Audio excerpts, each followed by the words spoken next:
Hello everyone, welcome to my tutorial channel. My name is Vikas Nera, and in today's video, we will discuss how to create Zimbra mail distribution lists and aliases, what they are used for, and why they are created.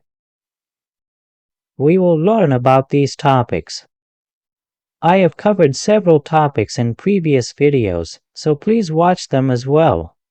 We've covered how to install Zimbra, how to configure it, how to create users, and in the last video, I explained about class of service and how the chat system works. In this video, we will cover two things, aliases and distribution lists.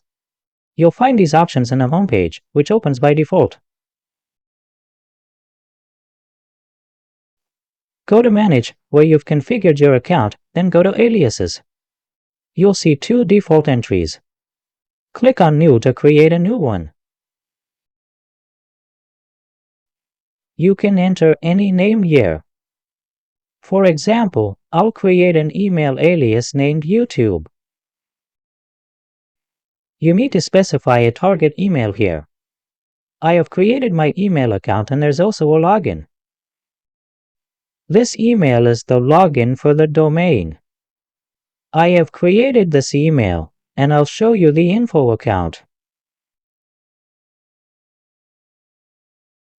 When we create an alias like YouTube, any email sent to this alias will be forwarded to the target email.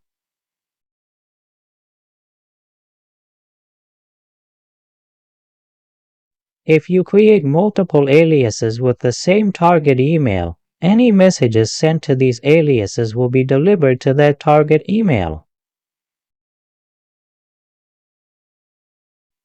I've created the alias, now let's test it.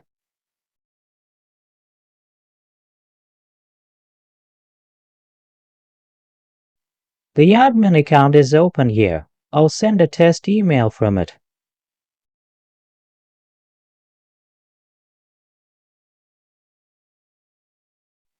I'll send to YouTube at my domain and can put any subject.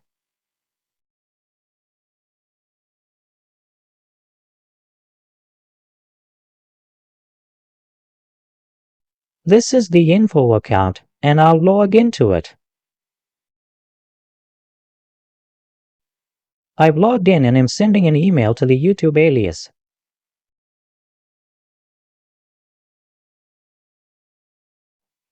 Let's check if I received the email. As you can see, the email has arrived. The email was sent to the YouTube alias, but since I set my email as the target, I received it here. You can create multiple aliases this way and set a single target email for all of them.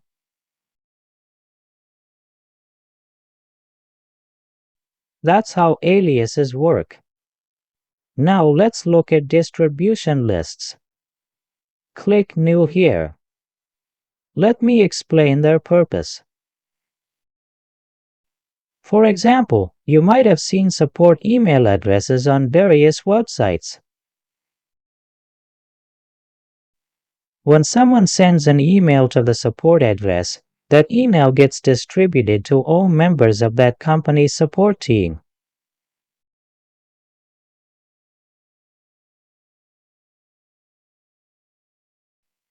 I've added the info email and the admin email.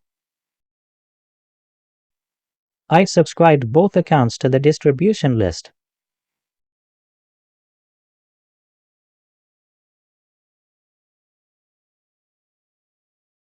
Now when anyone sends an email to the support address, both email accounts will receive it. For instance, if you have a company with 50 employees and a support team of 10 people, you can add these 10 users to the distribution list so that any email sent to support will be received by all of them. Here I created the support list with a display name IT support.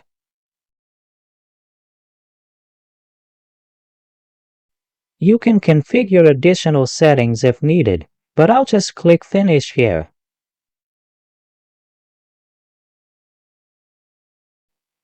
Now the support distribution list has been created. Any email sent to this address will be received by both the admin and info accounts. You can add as many email users as you want. Let me demonstrate this with a test email.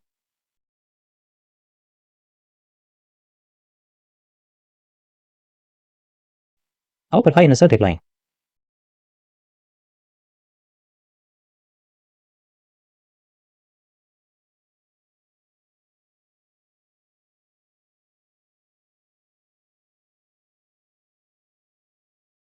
From Vikas Nera. Let me verify the spelling of support. I've just sent the email. It should be received by both the admin and info accounts. Let's verify this.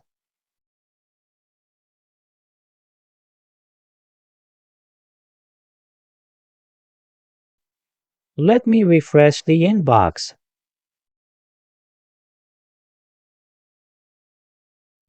See, the email from Vikas Nera has arrived in both accounts. Since we added both users to the distribution list, both received the email. This is why distribution lists are useful in large companies. You send an email to one address, but it reaches multiple people, ensuring quick support response. Whoever is available from the team can respond to the email. This is how distribution lists help streamline communication.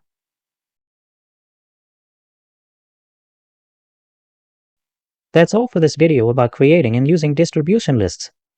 If you haven't already subscribed to my YouTube channel, please do so. Thank you for watching.